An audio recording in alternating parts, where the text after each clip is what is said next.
Wala naman tayong kasalanan, Padre Gores. Ba't ba nila ginagawa sa atin ito? Kambi natin ang katotohanan. Wala tayong dapat ikataot pati sa buhay.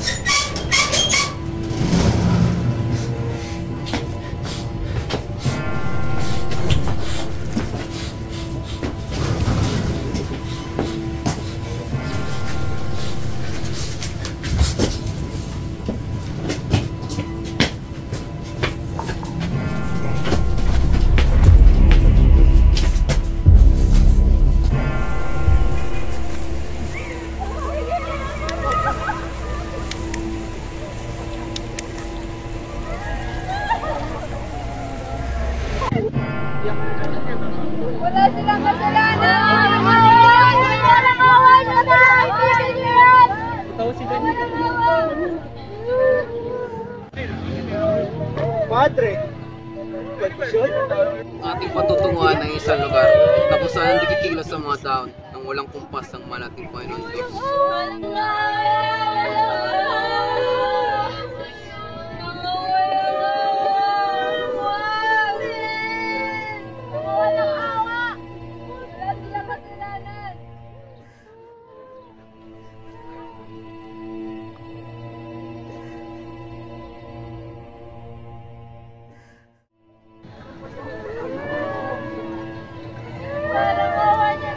Wala! Wala kami kasalanan! Wala silang kasalanan! Wala! Wala kami kasalanan! Padre Zamora. Wala! Wala kami kasalanan!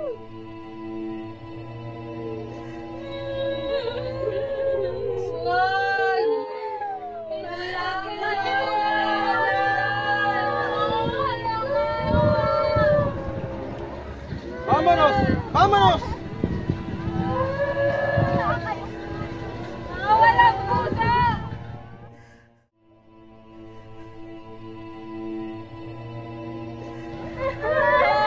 Parang mukha niyo na. Wala silang kasalanan!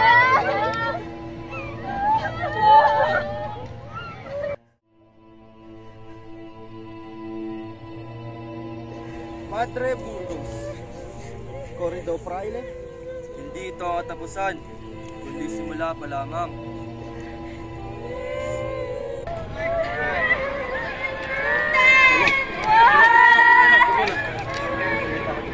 Observen, el garrote así supre los traidores de hereje.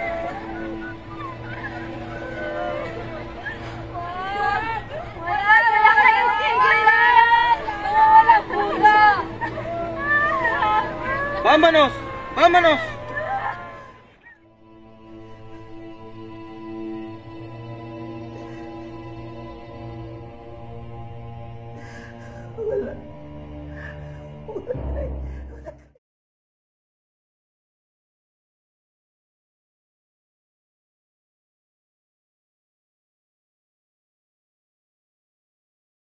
Matibay ang aking paniniwala na ang ligang ito magsisimula ng nais natin. Layunin ng La Liga Pilipina ang mapagkaisa ang bayan, malabanan ang karahasan at mabigyan ng proteksyon ng bawat isa kinakailangan. At mapag-aralan ng reforma para sa bayan, para sa mapayapang paraan.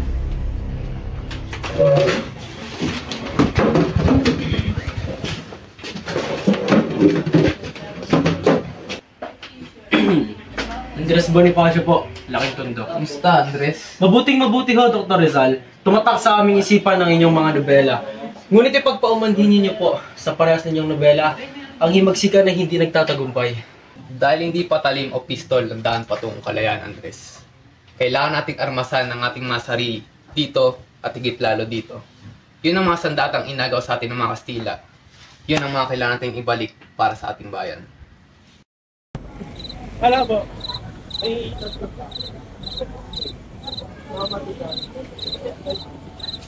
Hoy, India, saan ka pumunta? Ito lamang po ako nakatira. Galing po ako sa aking trabaho. Dito na! Oh, dahan-dahan lang galaw, Indio.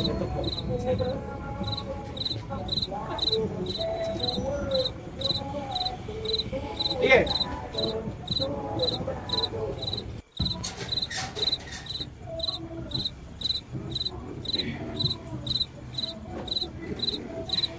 kapatid ko. Pinapangako ko sa inyo na balang araw ay magiging malaya kayo sa mga Espanyol. Kayo at ang mga magiging pamilya ninyo ay tuluyang magiging malaya. Andres! Ladislaw! Anong problema at naparito ka? Masamang balita, Andres. Napagalaman na ng mga Kastila ang La Liga at dinakip si Rizal. Sa pagkadakip kay Rizal, anong mangyayari sa La Liga?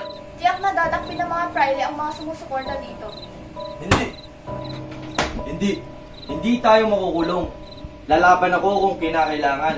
Hindi tayo susuko sa mga Kastila na yan. Anong gagawin natin ngayon? Hindi tayo maaaring tumigil lamang sa paglaban. Sa tono ng ating pananalita, mukhang napupuno tayo sa mga nangyayari. Kailangan na natin kumilos. Kailangan natin ipakita na lalaban na tayo. Ang kailangan natin ay magbuo ng isang bagong samahan na magbubuklod sa buong taong bayan at lalaban sa mga Espanyol. Hindi naging matagumpay, mapayapang paraan ay sinusulong ni Dr. Jose Rizal. Kung nais natin ang tunay na kalayaan, himagsikan ng tanging paraan. Mapanganib ang ating tatahakin, pero hindi dapat tayo matakot kahit sa kamatayan. Isipin natin tayo malakas, matibay at makapangyarihan.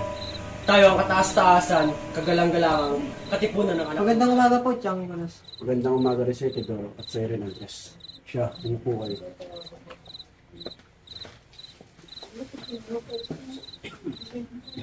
Tidoro, nakating sa akin ang balita na sumali ka na sa grupo mo. Po, Chang Nicolas. Ipagpuman ninyo subalit wala pong katotohanan mga balitang nakarating sa inyo. Sana nga, Tidoro, delikado mapagkama ng Amazon. Pag nalaman ito ng mga praile, baka pati kami malagay sa peligro. Andres, may kailangan ka ba sana ko? Ay, wala po, Chang Nicolas. Sinamahan niya lang po talaga. Sigurado ka? Opo, Chang Nicolas. Bueno, sabi ko na yung mga gusto kong sabihin. Maaari na kayong umalis. Salamat po. Mauna na po kami. Sige, at mag-ingat yun.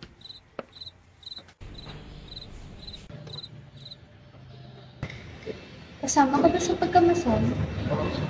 Hindi ba ang pagkamason ay hindi naniniwala sa Diyos?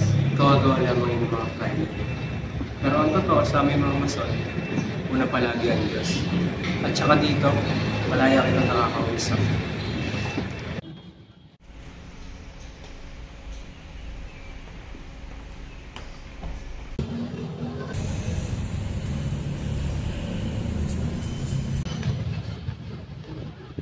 Parang nawasan na ba, Andre? Pinaportion ng malaya ang anak ko. Tatlo ba na po akong hindi sumasahod? Kailangan ko na magbuhay at bumuhay ng pamilya. Awa? Kilala ko yung tao nito. Lapis na ka, magpapahirap mo sa amin. Kung maglasong ko sa pera ko yun, walang halaga ang buhay namin sa inyo. Sino ka? Para ka mo yung napamamalakad mo? Sinabi ko, hindi pwede. Parang awa naman po. Sakit po ang anak ko. Anong gagawin ko? Ikaw lang ang gumawa niyong to. Ikaw ang demonyo. Nanakaw ang nag-aasal mga matay tao. Mga hayop! Kung ayaw nyo magayang sa demonyo to, dito kayo sumunod sa utos ko. Silbing aral yan, mga inyo. Ano nangyayari sa iyo? Sabi ko naman huwag na tayo sumamahin. Sabi ko naman sumunod na lang tayo. Ano na ba ang bilang ng mga kasapi? Mga tabang daan? Sa buong Maynila? Sa buong bansa. Paano natin may sasagawa ang planong himagsikan kung tatatandaan lang tayo? Isang taon na nakakalipas at napakabagal naman ata ng pagpapakalat na kasapi, Teodoro.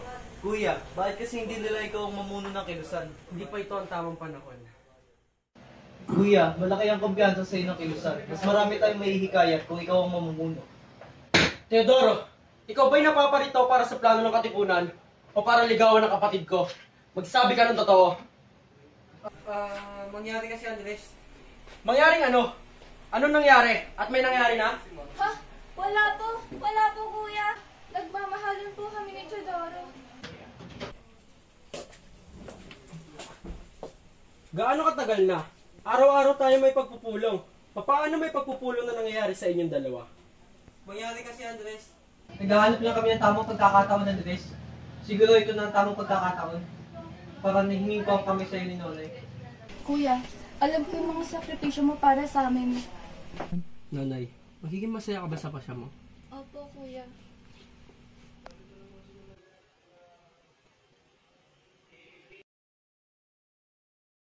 Ginoong Nicolas, nais ko po sanang hingin sa inyo ang kami ni Oriang. Nagmamahalan po kami. Hindi! Hindi ko kayo mapapayagan. Hindi ko makipagkakatiwala ang anak ko sa isang mason. Sa isang erehe. Ipagpaumanhin ninyo po, pero mali ang pagkakakilala ninyo sa akin. Wala na ako ibang hihilingin sa buhay ko kundi si Oriang. Oriang, mahal mo ba talaga ang lalaking ito? Opo, Itay. Mahal na mahal ko po si Andres. Sige, bahala kayo. Andres, ingatan mo sana ang anak. Sa ngalang simbahan at ng may kapal, pinagtitibay ko ang iyong pagmamahal. Ang anak ng Ama, Anak ng Espiritu Santo. Amen. Ay mo yung kahalin ang iyong asawa.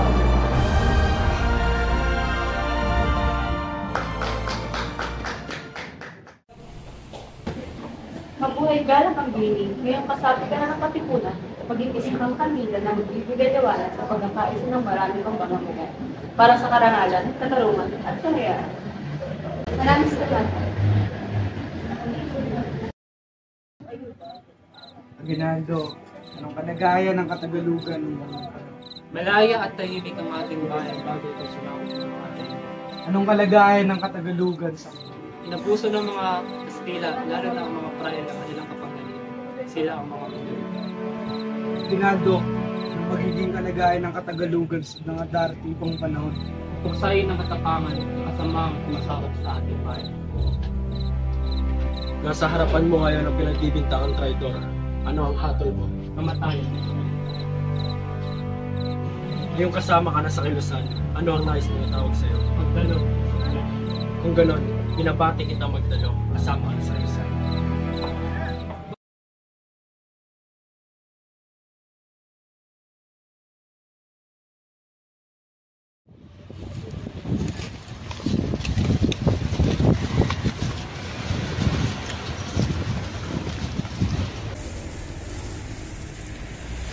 Mabuhay mga kapatid! Natutuwa ako at nakasama kayo sa pagpapulong ko ito. Ako nga pala ang inyong lingkod. Natutuwa ako na malaman na kayo ay nakikisa sa mga natin para lumaban para sa kalayaan. Narito ang inyong lingkod, Emilio Jacinto, para pangunahan kayo.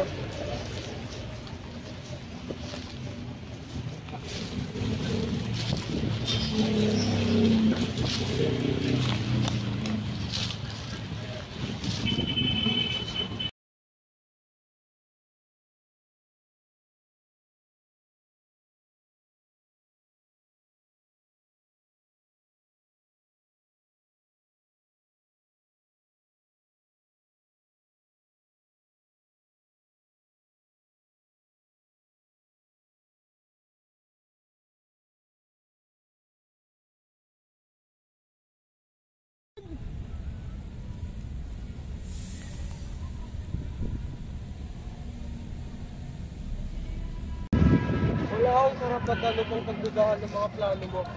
Kung ba't nangyari to? Alam mo, mahalaga sa akin ang pamilya ko, ang anak ko. Wala ako dun para mailigtas siya.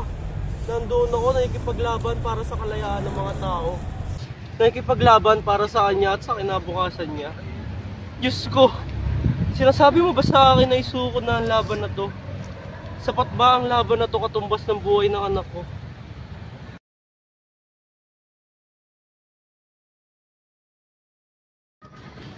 Tagal na akong nag-iitay, naghahanap ng grupo na katulad ng Katipunan.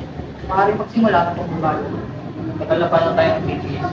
Hindi dahil sa simula ng ating Supremo, tayo Mahalaga, patuloy ang pagpalagaran ng ating kalayaan para mas lumaki pa ang bilang ng ating grupo. Patino, saan ka pupunta?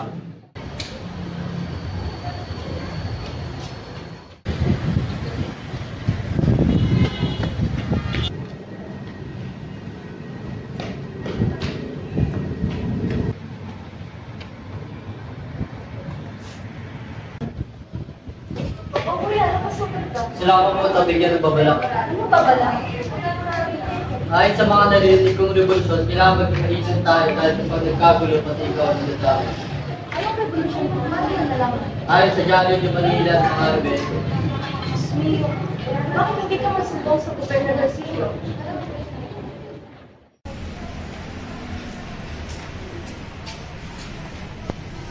Umawin ka na! Wala po ako alam sa mga sinasabi ninyo. Ganun ah. Sabihin ninyong lahat sa konseho na pinapatawag sila ng Supremo. Ang kinabukasan ng mga susunod na henerasyon ay bahagi ng ating responsibilidad. Tayong mga nauna, tayo na may lakas, tayo na may kakayahang lumaban, tayo na makapagbibigay ng kalayaan na nararapat sa kanila. Malaki ang tiwala ko sa iyo, Andres. Bilang ina ng katipunan, pinauupayan ko sa iyo na gawin kung sa tingin mo ang nararapat gawin. Jose! Supremo, ipatawag mo lang sila lahat. Napakarami na naging biktima ng mga Espanyol at mas mararami pa ito kung hindi natin pipigilan ang kanilang pang-aapi. Sa labanang ito, sulong natin ang ating buhay tungo sa panganib. Ilang araw mula ngayon, sa gabi ng 29, sisimulan natin ang revolusyon. Ilabas ninyo mga sedula. Tignan ninyo ang munting papel na ginagamit ng Kastila para tayo ay kontrolin. Oras na para matigil ito. Unitin ang sedula! Unitin! Mabuhay ang katipunan! Mabuhay! Mabuhay ang revolusyon! Mabuhay! Mabuhay ang Supremo! Mabuhay!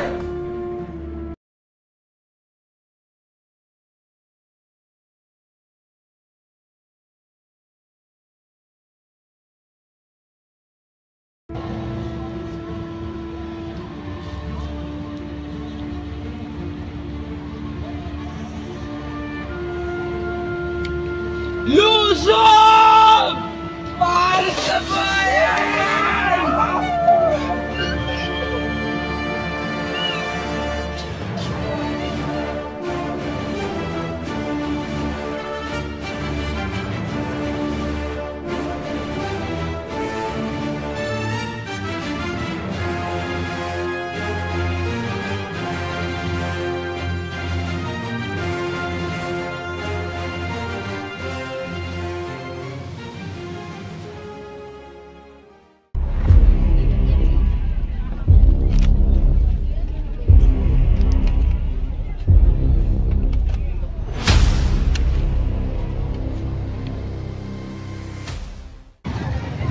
Bilang Gobernador de Interior, Andres Bonifacio.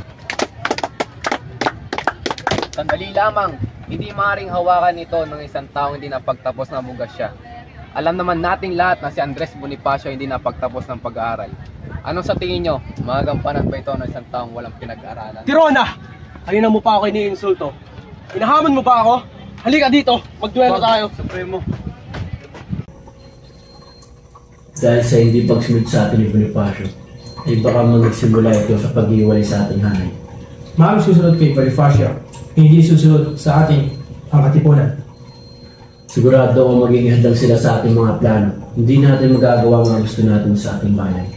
Kapag hindi natin tinanggal si Bonifacio, bukod ang Kastila, magiging kalaban natin ang katipunan. Kung gano'n, takpin si Andres Bonifacio.